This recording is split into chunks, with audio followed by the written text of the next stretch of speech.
いらっしゃいませ、お客様。いらっしゃいませ。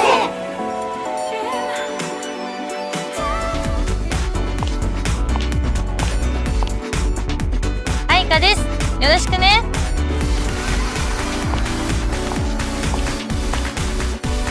はじめまして、キララです。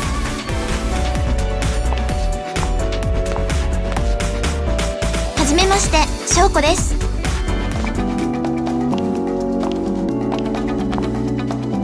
はじめまして、カナです。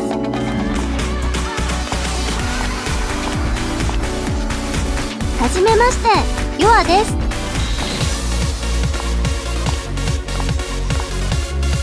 小雪です。よろしくお願いします。楽しいですね。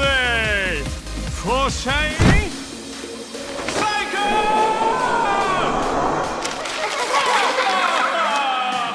大マッピアディ。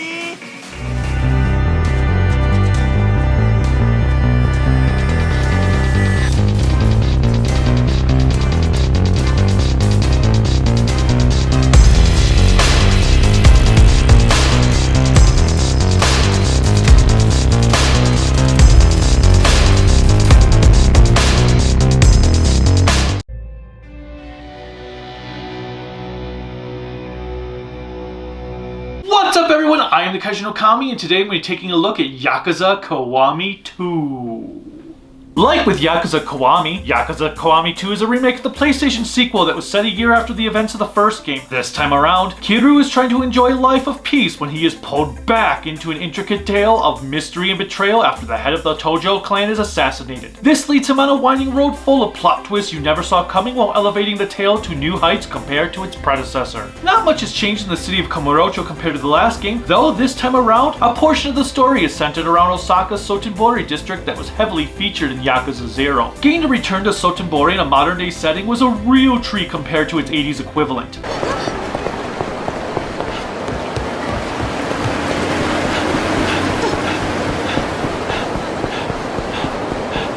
Not to mention the graphical upgrades Kiwami 2 features compared to 0 and Kiwami. My god. I initially felt like I was playing an entirely new game series due to how advanced it looked graphically. Both cities look extremely realistic with a lot of details even going down into the bricks of the streets and buildings. Water is impressive and the lighting is just simply radiant. My favorite bits included the underground red light district from the first game with its new spotlight.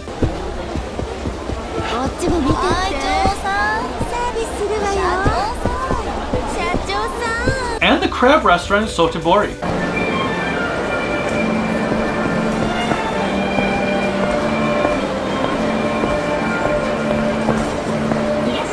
Not to mention the one with the giant frieze of gyoza.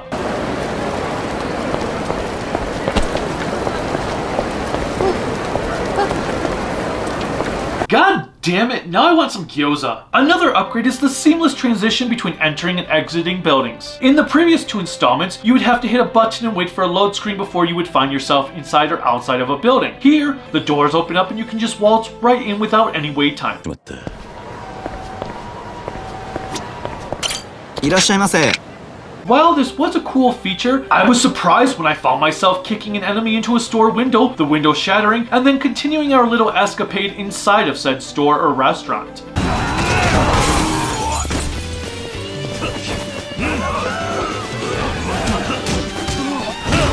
I just love the destructible environments found here. I should also mention cars are now present in this game, which can be quite funny when you are in the middle of a fight and the cars just stop to wait for your fight to end.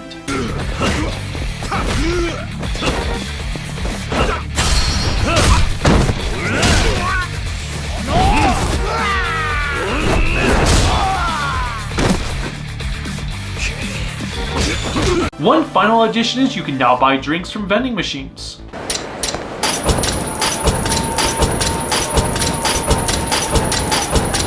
No, there's nothing special about it, I just find it to be a neat feature. Aside from its returning cast of characters, a new well-rounded cast makes up the game. This includes a cop companion named Kaoru Sayama,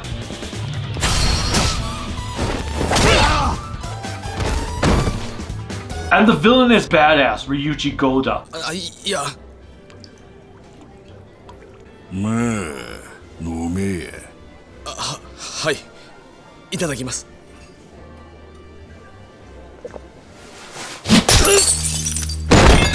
The battle system is completely overhauled from the previous two entries. Unfortunately, or fortunately, depending on your point of view, the Brawler, Beast, and Rush styles have been removed, leaving only the Dragon of Dojima one. This may work for some as it means you don't have to manage multiple styles, while others will more than likely find it disappointing, specifically those who got attached to one of the 3 other stances. The upgrade system has also been altered, with Kiryu earning points separated into 5 different categories that can be used to improve your stats and attacks. One cool feature is that you can earn these points even while eating, and there is a new stomach limit system that limits how many points you can gain in a single time. After all, without that, you could just buy as much food as you can afford to gain as many experience points as needed to completely max yourself out by the halfway point of the game, turning all of your opponents into your bitch.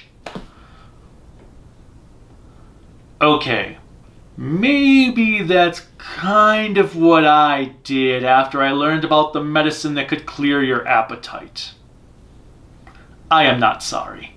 The heat moves pretty much work the same way here as in the previous iterations, only this time they are far more gratifying than they were before.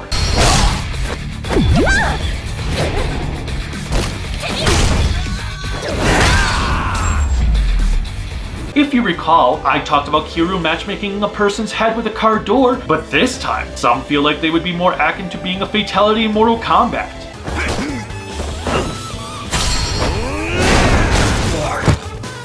Finish him.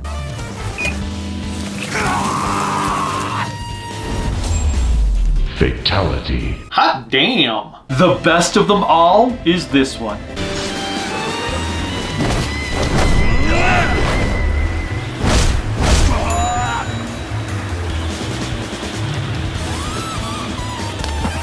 Oh my god! Let's get an instant replay!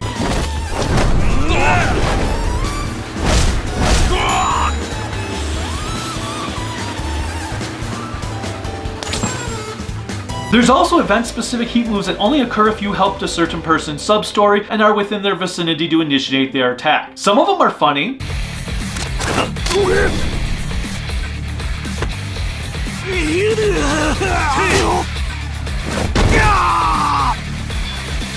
Some of them are painful.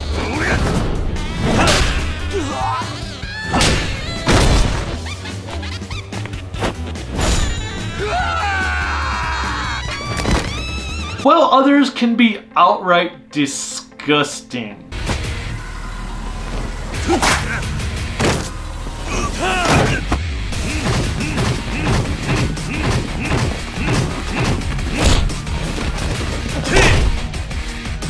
Ew. Speaking of disgusting, let's talk about one of the newest minigames, Toilet. Yeah, no?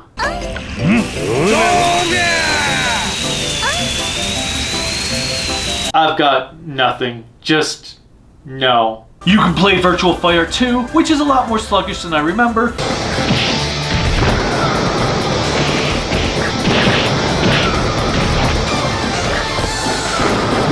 And some game that looks like it is trying to be Gundam.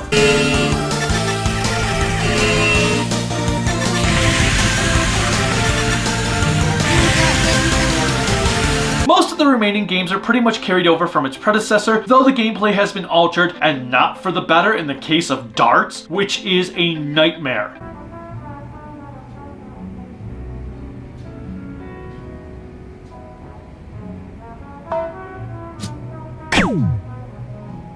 Same goes for the karaoke, which is even harder than it was before.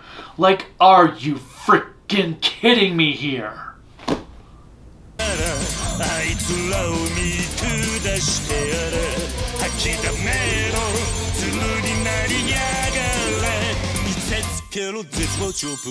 There's also one where you take pictures of supermodels for some reason. 嬉しい。じゃあ早速こんな感じでどうですか？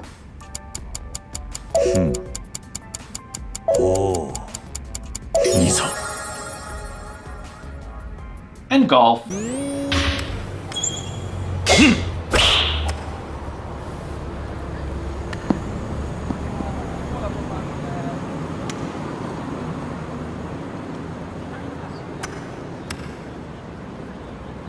よし。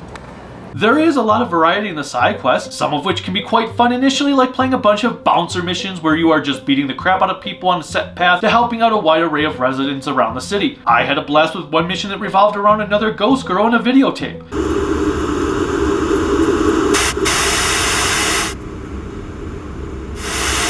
Having a mock interview with some peeps, stopping the same dude from the last game from jumping off a building again, this time with his girlfriend, helping another dude with some bathroom issues,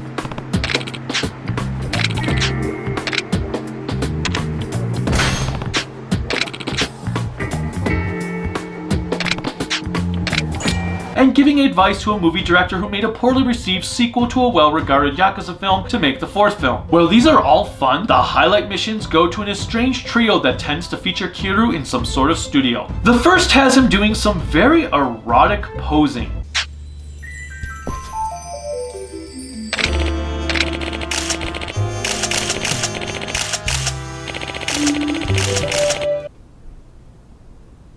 Okay. In the second, he gets asked to help voice in a boys love video game.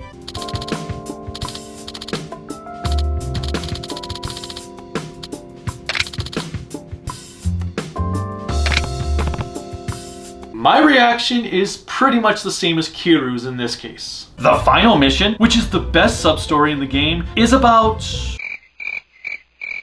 well, you kinda need to see it for yourself. やめろ。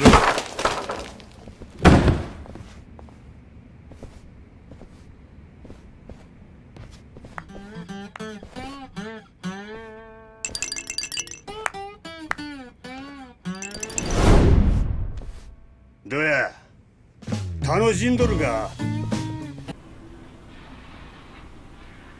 すまないが、俺の趣味じゃない。悪いが帰らせてもらうぞ。 またんかい悪い。わしの行為を無視するとは、いい度胸やないき。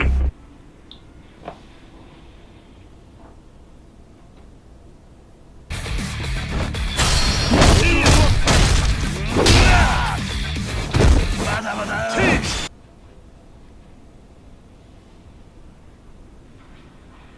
The Cabaret Club minigame from Yakuza 0 has returned. It's pretty much the same as it was before, with a new group of girls you can play dress up with. You can brush my hair, undress me everywhere. Imagination. Additionally, there are gang bosses that appear later on in the game that requires you to fight a specific number of gangs before the bosses appear wanting to avenge their low-life lackeys. Most of them are pretty easy, though some can be annoying to deal with. Boss battles have been vastly improved compared to Kiwami, with them requiring a bit more effort and strategy than just having to hit dodge as before. I really hate bosses with guns.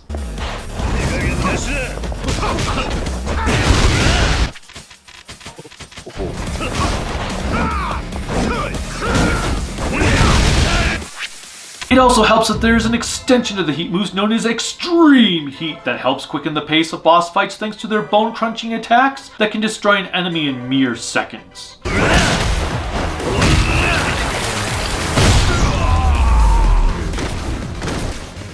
Does he look like a bitch? Yes, actually he kind of does. Except for the tigers.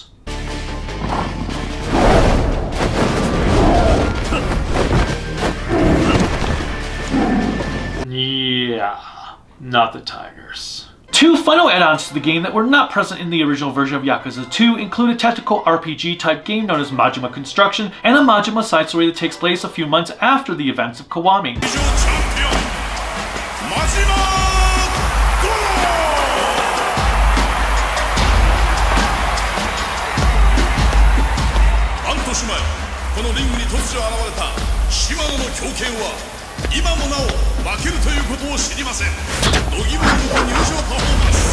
The Majima Construction crap is kind of just that, crap, but that is because I am not a tactical RPG person. I tend to suck at those types of games, hence why they are not my forte.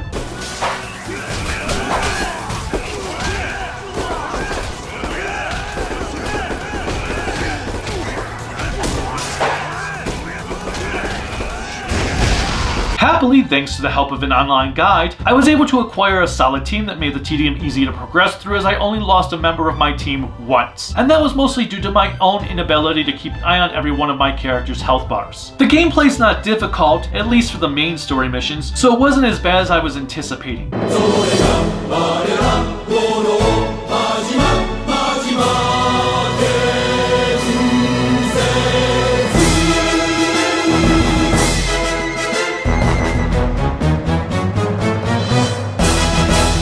As for the Majima side story, I've got mixed feelings on this one. While it was great to get to play as Majima again, being limited to only using the Mad Dog of Shimano style hindered me more than helped. Moreover, the 3 chapters you play through are excessively short.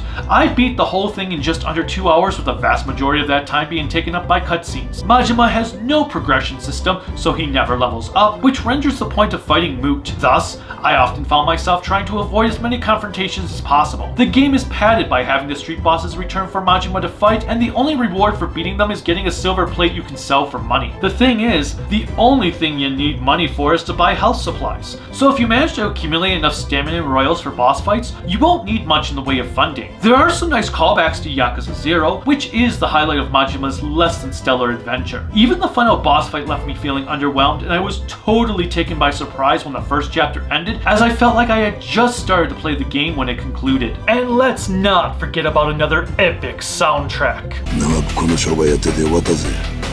地獄の神様、最後にご褒美をくれたのかもな。俺はこの商売から足を洗う。喧嘩や。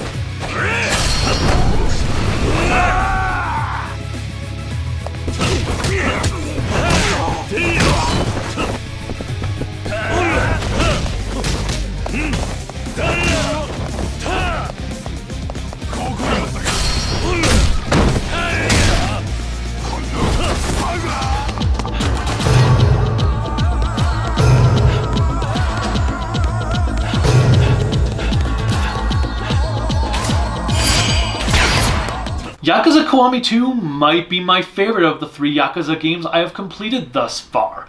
The story was extremely engaging, the combat was tight, and all the characters were sympathetic in their own rights. Once again, like with Zero, it's easily one of the best games I have played on the PlayStation 4, and if you liked Zero and Kiwami, playing this one is a no-brainer. If you have not played the previous ones, as much as I'd love to, I would say you need to at least play Kiwami, because there are things in the story that won't make sense if you have not. Any complaints that I do have about Kiwami 2 are nothing more than nitpicks, and minuscule ones at that.